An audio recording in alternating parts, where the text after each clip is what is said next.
Всем привет! Вы на канале Dasha Models, и в этом видео я буду строить довольно старую модель от звезды со всеми вытекающими.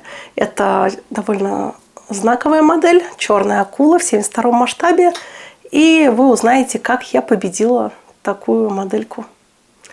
Поехали! Итак, передо мной коробочка черной акулы. И здесь бокс-арт выполнен Андреем Жирновым. И, собственно, на этой коробочке больше ничего и нет, кроме бокс-арта. Повторюсь, что модель довольно старая в арсенале. Я, кстати, уже собирала такую модель. Даже, по-моему, она у меня есть на канале. Так что давайте посмотрим, что внутри. А еще меня удивляет, почему здесь нет ни одного обозначения, что это вертолет К-50. Вопрос. Так. Внутри у нас инструкция. Схема по окраске выполнена в черно-белом варианте. Также тут небольшое количество деталей, но это 72 масштаб, так что тут сборка обещает быть довольно быстрой. И декали со стеклянными деталями. Давайте приступать к сборке.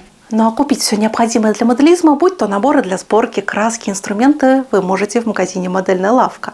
Там регулярно появляются новинки от звезды, от АВД, от других мировых производителей. Для первого заказа действует промокод, который вы видите на экране. Он дает вам скидку в 500 рублей. Но если вы бывалый пользователь лавки, то есть промокод Dasha, и он дает вам скидку в 10%.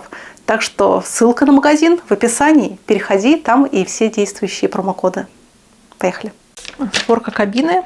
И тут есть подшаг под номером А1. Мы будем собирать кресло пилота, ну и внутреннюю часть.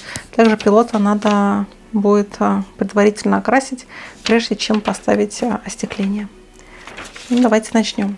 Чтобы собрать кресло, нам понадобится 3 детали. Соответственно, детали B2, B3 и B4. B или B. Тут, скорее всего, имеется латинский алфавит, так что B. Нам понадобится литник B. На схеме мы можем посмотреть, как он выглядит. И, соответственно, подобрать его по внешнему виду. Вот он. Проверяем. Тут должна быть как-то обозначено, что это рамочка B. Да, вот буковка B. И, соответственно, с помощью бокорезов будем сейчас освобождать наши детали со 2 по 4. Очень легко их найти. Значит, деталь номер 2. Вот она. Циферка. И теперь при помощи бокорезов я освобождаю деталь. Аккуратно, прислоняя плоскую часть бокорезов к детали, я откусываю.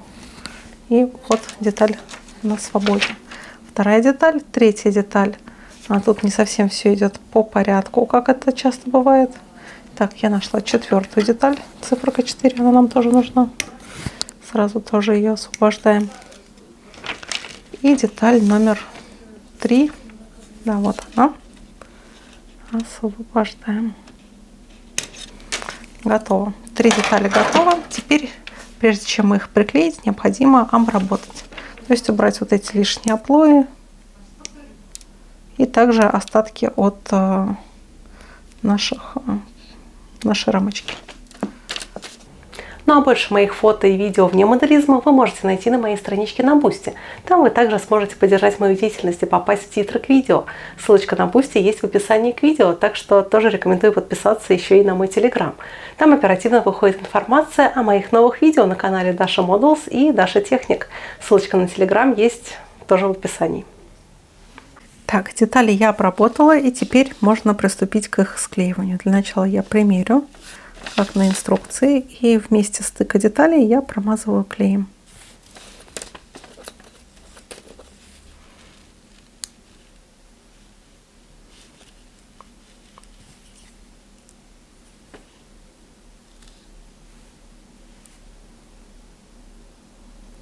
Так, приклеиваем 3-ю деталь, само кресло, на ее посадочное место. Так, далее мне понадобится деталь номер B1, B6 и пилот. Пилот я пропускаю, потому что я планирую его окрасить.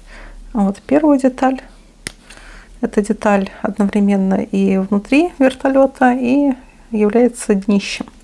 И теперь можно устанавливать их на свое место. Значит, берем деталь. Лучше брать так же, как на схеме, вам будет удобней. И сначала примеряем.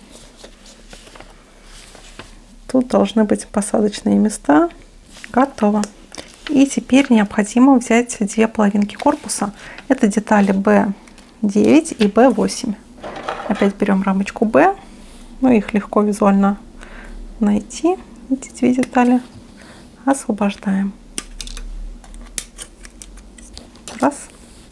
И теперь детали мы склеиваем. И для начала давайте их примерим. Нам надо попасть вот этой вот выпирающей частью вот в эту выемку. Ну вот, считайте, что пол вертолета уже собрано. К-50 создан в ОКБ имени Камова в конце 70-х годов прошлого века как ответ на потребность в высокоманевренном ударном вертолете. Первый полет состоялся в 1982 году, а на вооружение он поступил в 1995. «Черная акула» – это неофициальное прозвище, появившееся после выхода одноименного фильма в 1993 году, где К-50 сыграл ключевую роль. Официальное название – «Вереск», но в НАТО его кодифицировали как «Хокум-А», то есть «обман». Главная особенность – это два соосных несущих винта, вращающихся в противоположных направлениях, и это устранило необходимость в хвостовом винте, повысив компактность и маневренность. Такая схема снижает риск столкновения с препятствиями и упрощает пилотирование. После сборки и обезжиривания корпуса модели я приступила к этапу покраски вертолета. Начало окраски всегда происходит с грунтовки, и тут я использую аэрозольный грунт. Потом мне надо окрасить кабину вертолета. Она тут, конечно, упрощена, но все равно некоторые элементы видны через фонарь кабины. К-50 – это первый в мире вертолет с системой катапультирования. Перед катапультированием пилота лопасти винтов отстреливают взрывными болтами, а затем срабатывает катапульта, и это обеспечивает спасение даже на нулевой высоте. В отличие от большинства ударных вертолетов, например, Apache, К-50 управляется одним пилотом. Автоматизация систем навигации и прицеливания позволила совместить функции пилота и оператора вооружения.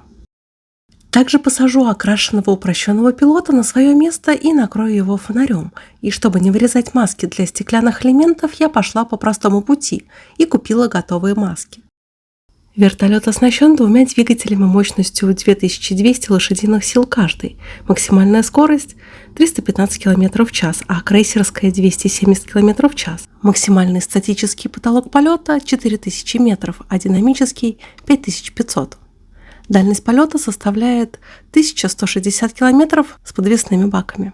Вертолет оснащен 30-мм пушкой с боезапасом в 460 снарядов, также противотанковыми управляемыми ракетами «Вихрь» и свободно падающими бомбами. К-50 использовался в ходе Второй Чеченской войны в период с 1990 по 2000, где продемонстрировал эффективность, но в ограниченных количествах из-за малой серии. А К-52 «Аллигатор» – это двухместная модификация с ЛРС и улучшенной авионикой и всепогодными возможностями. Переход к К-52 связан с необходимостью распределения задач между пилотом и оператором в сложных условиях. Теперь я соберу окрашенный винт вертолета, и это довольно муторно.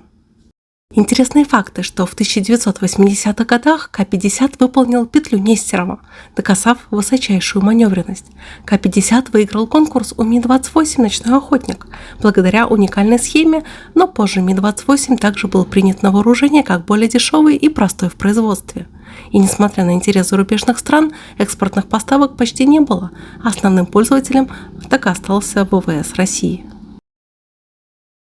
Я окрасила нижнюю часть фюзеляжа в небесно-голубой цвет, и теперь для дальнейших работ мне надо спрятать окрашенные части при помощи скотча. Основными недостатками вертолета является высокая цена из-за сложной конструкции, а также в динамическом бою пилот мог перегружаться задачами, поэтому это стало причиной разработки вертолета К-52. А потом я окрасила фюзеляж в желтый цвет, и мне также надо нанести маски. И на этот раз маски я буду делать для камуфляжа. Тут я применяю субстанцию от фирмы Machete, которая отлично себя зарекомендовала. Вертолет оснащен лазерным дальномером-целеуказателем и телевизионной системой, позволяющей обнаруживать цели днем на расстоянии до 10 километров. Ночное видение изначально отсутствовало, что ограничивало его применение в темное время суток. К-50 мог зависать в воздухе автоматически, даже при сильном ветре, что упрощало прицеливание. Пилот мог сосредоточиться на атаке, пока вертолет стабилизировал позицию.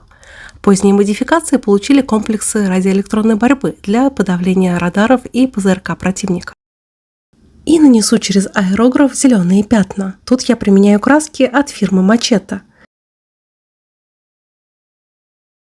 Смывка, которая одновременно тут является и фильтром, я разнообразию образ винтокрылой машины. Кабина пилота защищена титановой броней толщиной до 35 мм, выдерживающей попадание 20 мм снарядов. Лобовое стекло пуленепробиваемое. Важнейшие агрегаты, такие как гидравлика, топливные насосы и другие, продублированы для повышения живучести, а топливные баки заполнены пенополиуретаном, снижающий риск взрыва. Вертолет оборудован катапультным креслом, разработанным специально для спасения пилота на скоростях до 400 км в час и высотах от 0 до 4000 метров. А в 1985 году летчик-испытатель Николай Бездетнов выполнил на К-50 фигуры высшего пилотажа, включая петлю и бочку, что было невероятно для вертолетов того времени. Вертолет выдерживал перегрузки до 3G, что сравнимо с истребителями. К-50 мог атаковать цели, двигаясь боком, благодаря соосным винтам, что невозможно для вертолетов с хвостовым ротором. И мне остается только нанести декали на модель и установить винт. Генеральный конструктор Сергей Михеев о вертолете говорил так: К-50 – это не просто вертолет, а философия. Мы доказали, что одноместная машина может быть смертоносной. И вот такая акула, но не черная, у меня получилась. И надеюсь, вы смогли что-то интересное почерпнуть в этом видео. Как видите, он получился довольно аккуратненьким, и я победила все его огрехи. Спасибо, что посмотрели это видео. До новых встреч. Пока-пока.